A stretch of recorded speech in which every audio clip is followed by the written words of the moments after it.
अस्सलाम वालेकुम। आप देख रहे हैं फूड डिज़ाइन फॉर। खुश रहें, सदा मुस्कुराते रहें। और आज एक नई रेसिपी के साथ। सर्दी बहुत ज़्यादा है और मैंने सोचा कि आज कुछ ना कुछ गर्मा गर्म बनाकर खाया जाए और जो फ़ायदा भी दे। चलिए शुरू करते हैं। बिस्मिल्लाहिर्रहमानिर्रहीम। सबसे पहले हमने 1 किलो चिकन लिया है। चिकन नहीं, देसी मुर्ग है और असल देसी मुर्ग, जिसका कि शोरबा बहुत मज़े का बनता है। इसके अंदर मैंने डाली हैं 3 से 4 सब्ज़ मिर्च और टमाटर मैंने ऐड किए हैं, ये रफली काटे हुए हैं।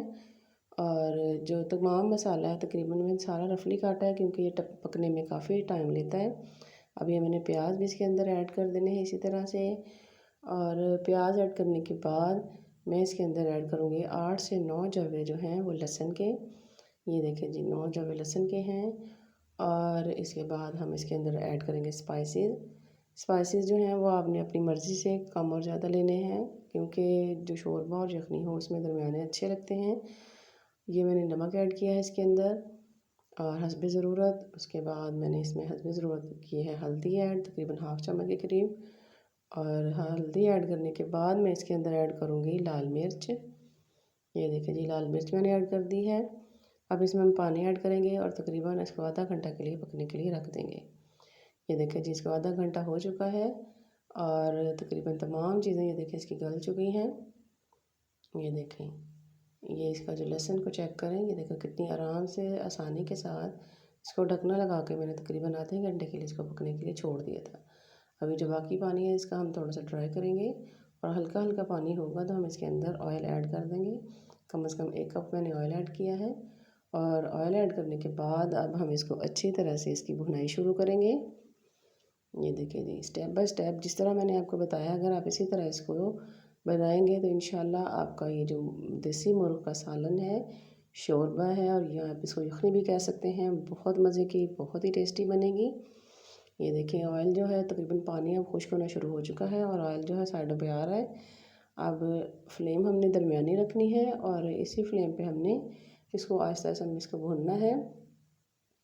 अब ये देखो तकरीबन जब आधा भुन जाए तो ये अदरक का मैंने जो पेस्ट बनाया है इसके अंदर 2 बड़ी इलायची और इसके बाद थोड़ा सा ज़ीरा मैंने ऐड करके इसको अच्छी तरह से मैंने मैश किया हुआ है। ये अब इसके अंदर डाल के हम इसको अच्छी तरह से भुनेंगे और ढकना लगा के रख देंगे ताकि जो खुशबू है अदरक लहसुन की वो इसके अंदर अच्छी तरह से मिक्स हो जाए, सारे गोश्त में से अच्छी सी खुशबू आने लग जाए। ये देखिए जी, हमारा ऑयल इसने छोड़ा हुआ है और तकरीबन अब हम मसाले को स्पैचुले की मदद से हम इसको आहिस्ता आहिस्ता मैश करेंगे। और ये देखिए जी, मसाला हमारा तकरीबन काफ़ी हद तक भुन चुका है। इसकी हम जितनी अच्छी भुनाई करेंगे इतना अच्छा मज़े का इसका जो यखनी शोरबा जो भी आप कहें बनेगा इंशाल्लाह। इसको ढकना लगाया आप थोड़ी देर के लिए। ये देखिए, अब हम इसमें पानी ऐड करेंगे और पानी आप अपनी मर्ज़ी से ऐड करें। अगर आप ज़्यादा यखनी पतली बनाना चाहते हैं तो पानी ज़्यादा ऐड कर लें, मैंने इतना ऐड किया था। और अब इसको हमने पकने के लिए रख देना है। इसका ढकना लगाएंगे और हल्की फ्लेम पे हम इसको रखेंगे। फ्लेम हमने हाई नहीं करनी। और ये देखिए इसको उबाल आ चुका है। अब इसके अंदर मैंने कसूरी मेथी ऐड करनी है।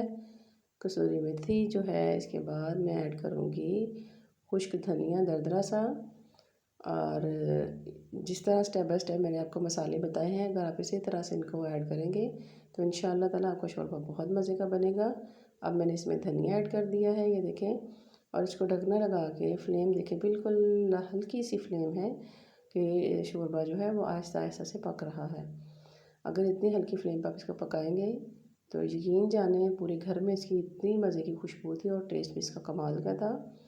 और आप एक दफ़ा इसको बनाकर इसी तरह देखें, इंशाल्लाह आपको बहुत बहुत पसंद आएगा। ये देखिए जी, अब तकरीबन हमारा शोरबा ये तैयार हो चुका है जो यखनी है। और सर्दी को आप डबल इंजॉय कीजिए। ये देखें, ये है जी हमारी यखनी, हमने इसको बाउल में ऐड निकाल लिया है और बहुत ही मज़े का इसका टेस्ट था, बहुत ही ज़बरदस्त। और इंशाल्लाह मेरी रेसिपी आपको ये बहुत पसंद आएगी अगर आप इसको स्टेप बाय स्टेप इसी तरह फॉलो करके बनाएंगे।